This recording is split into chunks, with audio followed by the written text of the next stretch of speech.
নমস্কাৰ বন্ধু বান্ধৱীসকল, আশা কৰোঁ আপোনালোকৰ সকলোৰে নিশ্চয় ভাল।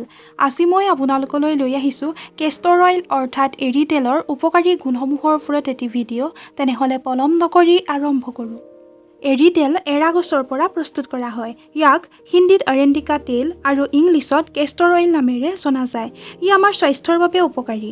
এৰিটেলত vitamin E, protein, ricinoleic acid, antibacterial, anti inflammatory গুণ আৰু আলফা লিনলেনিক এচিড আদি পোৱা যায়।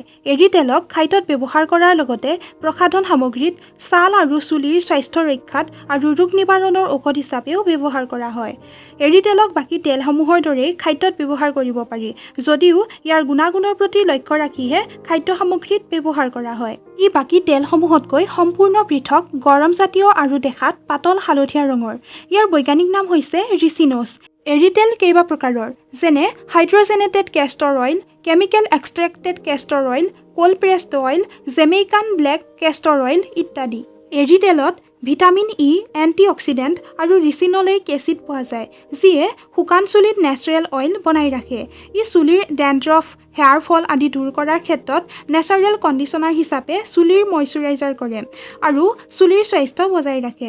তাৰোপৰি মুখৰ ক'লা দাগ, চকুৰ তলৰ অংশ ক'লা পৰা, ফটা গেৰুহা, ফটা ওঁঠ, বয়সৰ চাপ, শালমন, শুকান ছাল আদিৰ সমস্যা দূৰ কৰে। ইয়াত পোৱা মনোছেচুৰেটেড ফেটি এচিডে ছালক মইশ্চাৰাইজ কৰি ইয়াৰ কোমলতা আৰু সতেজতা বৰ্তাই ৰাখে। সেইবাবে কেষ্টৰ অইলক লোচন, মেকআপ আৰু ক্লিনজাৰ আদি উৎপাদনত ব্যৱহাৰ কৰা হয়। এৰিটেলেৰে ছালত মালিচ কৰিলে গাঁঠিৰ বিষ দূৰ হয়। কেষ্টৰ অইলত পোৱা ফেটি এচিডে পেটৰ ভিতৰত জমা হোৱা লেতেৰা মলিক বাহিৰলৈ উলিয়াই দিয়াৰ ফলত কফছ, আলচাৰ, পাইলছ আদিৰ সমস্যা কিছু পৰিমাণে হ'লেও দূৰ হয়।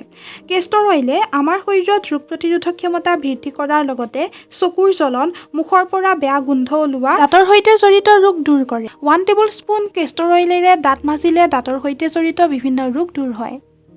ছানবাৰ্ণৰ পৰা ৰক্ষা পাবৰ বাবে এৰিটেলৰ সৈতে অলিভ অইল মিহলাই গাত সানিলে এই ক্ষেত্ৰত উপকাৰ লাভ কৰে। সদায় ৰাতি শোৱাৰ আগত 1 টেবুলস্পুন কেষ্টৰ অইলৰ সৈতে এগিলাচ কুহুমীয়া গৰম গাখীৰ মিহলাই খালে কফছৰ সমস্যা কিছু পৰিমাণে দূৰ হয়। কেষ্টৰ অইল গৰ্ভৱতী মহিলাই সেৱন কৰাটো অনুচিত। তাৰোপৰি ই গৰমজাতীয় তেল হোৱা বাবে অধিক সেৱনৰ ফলত বমি হোৱাৰ লগতে পেটৰ বিভিন্ন সমস্যাৰ সৃষ্টি হ'ব পাৰে। তাৰোপৰি শিশুসকলকো কেষ্টৰ অইলেৰে মালিচ কৰাটো অনুচিত, কাৰণ শিশুসকলৰ শৰীৰ কোমল আৰু থুনুকা হৈ থাকে। এই ক্ষেত্ৰত কেষ্টৰ অইলে অপকাৰ কৰিব পাৰে।